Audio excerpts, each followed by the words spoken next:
Madam next మనం వచ్చినట్లయితే కొడాలి నాని గారి సంగతి మళ్ళీ ఇప్పుడు మనం న్యూస్‌లో చూస్తున్నాం. ఎప్పుడైతే జగన్మోహన్ రెడ్డి గారు ప్రభుత్వం అధికారంలోకి వచ్చిన తర్వాత కొడాలి నాని గారు అదే టికెట్ తీసుకొని ఎమ్మెల్యే అయ్యారు, మంత్రి అయ్యారు. సో, ఆయన ఏదైతే రావి వెంకటేశ్వరరావు గారు ఏదైతే షాప్ మీద పెట్రోల్ ప్యాకెట్‌తో దాడి చేయించారో అందులో 9 మందిని అరెస్ట్ చేశారు.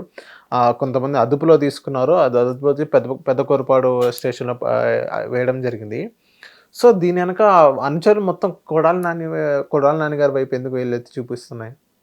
అవును, ఆయన అనుచరులు కాబట్టి. హ్మ్. ఇప్పుడు కొడాలి నానికి, రావి వెంకటేశ్వరరావుకి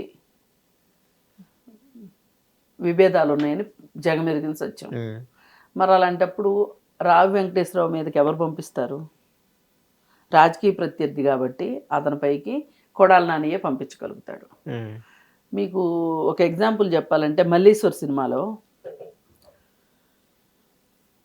ఆమె పలానా రాజకుమారి అని చెప్పి ఇప్పుడు ఆమె మీద మల్లీశ్వరి ఆమెకి ప్రాణహాని ఉంది అని చెప్పి ఆమె తండ్రి తాలూకు వారి వైపు నుంచి ఒక అపాయం పొంచి ఉంది అని చెప్పి ఆ అమ్మాయిని చాలా దాచి జాగ్రత్తగా పెడతా ఉంటారు. ఎంత దాచి పెట్టాలని చూసినా కానీ ఆ అమ్మాయి ఎక్కడుంటే అక్కడికి వెళ్ళి ఆ అమ్మాయిని చంపాలని ప్రయత్నం చేస్తారు. ఎందుకు చేస్తారు, చంపాలని ఎందుకు చూస్తారు అంటే ఆ అమ్మాయి వెనక మళ్ళీ కోట్ల ఆస్తి ఉంది కాబట్టి, ఆ అమ్మాయి చచ్చిపోతే వాళ్ళకే వెళ్తుంది కాబట్టి ఆ ఆస్తి. సరే, ఇప్పుడు ఈ వాళ్ళ తాతయ్య ఏం చేస్తా అంటే ఇటు సైడ్ తాతయ్య ఆ అమ్మాయిని కాపాడుకోవాలని చెప్పి శతవిధాల ప్రయత్నం చేస్తాడు. అయితే అప్పుడు ఒక ఐడియా వస్తుంది వీళ్ళకి. ఇల్లు అలసిపోతారు కాపాడుకుని. అసలు ఈ యువరాణిని ప్రపంచానికి పరిచయం చేసేస్తే ఈమెకి ప్రపంచం మొత్తానికి తెలుసు వీళ్ళకి గొడవలు ఉన్నాయని.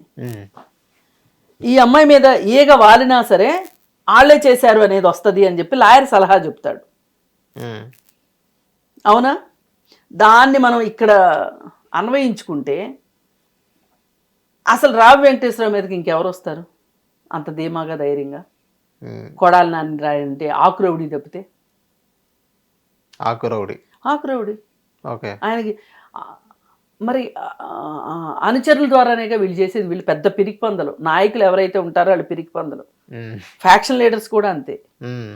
ఫ్యాక్షన్ లీడర్స్ అంత పిరికి పందలు ఎవరు ఉండరు. వాళ్ళు ఎవరి మీద ఆధారపడి బతుకుతారు అంటే వాళ్ళ కింద ఉన్న గ్యాంగుల మీద ఆధారపడి బతుకుతారు. చస్తే గ్యాంగులు కొట్టుకుంటారు. ఇప్పుడు రాజులు కూడా యుద్ధాలు చేసుకునేటప్పుడు ఈ రాజు ఆ రాజు యుద్ధం చేసుకుంటే డైరెక్ట్గా ఏ రోజు యుద్ధం చేసుకోరు. ఆ సైనికులు వీళ్ళ సైనికులు యుద్ధం చేసుకుంటారు. భటులు యుద్ధం చేసుకుంటారు. రాజులు ఎప్పుడు యుద్ధం చేసుకోరు కదా. అలాగే ఇక్కడ కూడా అంతే. కొడాలి నాని ఇంట్లోనే కూర్చుంటాడు. ఆ పెట్రోల్ బాటిల్స్ ఏవో అనుచరులు కదా తీసుకెళ్ళేస్తారు. వీళ్ళు బలయ్యారు ఆయన వల్ల.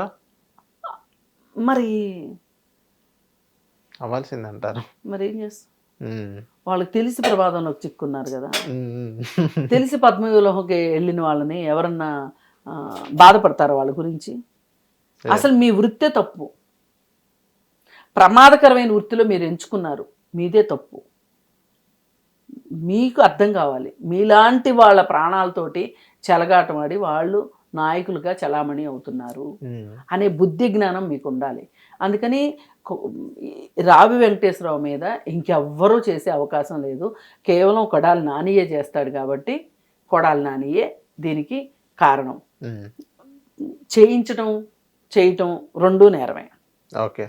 ఇంకా గట్టిగా మాట్లాడితే అసలు ఈ ప్రభుత్వం ఏమన్నా ఆలోచిస్తే కనుక, ధైర్యం ఉంటే ఈ ప్రభుత్వానికి అసలు క్యాసినో కేసుని ఎందుకు తిరగతోడకూడదు? సంక్రాంతి అప్పుడు పెట్టింది క్యాసినో కేసు ఎందుకు? ఇంకెవ్వరికి ఇట్లాంటి ఆలోచన రాదుగాక. అమ్మో క్యాసినో జోలికి వెళ్ళామంటే కొడాలి నాని లాగా అయిపోతుంది మా పని అని. అది కూడా తీయొచ్చు. ఈ 9 మంది మీద కాదు, అసలు కొడితే ఏనుగు కుంభస్థలం మీదే కొట్టాలండి. ఆ పని తెలుగుదేశం పార్టీ చేస్తుందని నేను అనుకుంటున్నాను. హిట్ టీవీ యాప్ ని డౌన్లోడ్ చేసుకోండి. ఇందులో short news, live news, entertainment movies అన్ని అవైలబుల్ గా ఉన్నాయి. Please download hit TV app. Hit TV app ని ఫ్రీగా డౌన్లోడ్ చేసుకోండి.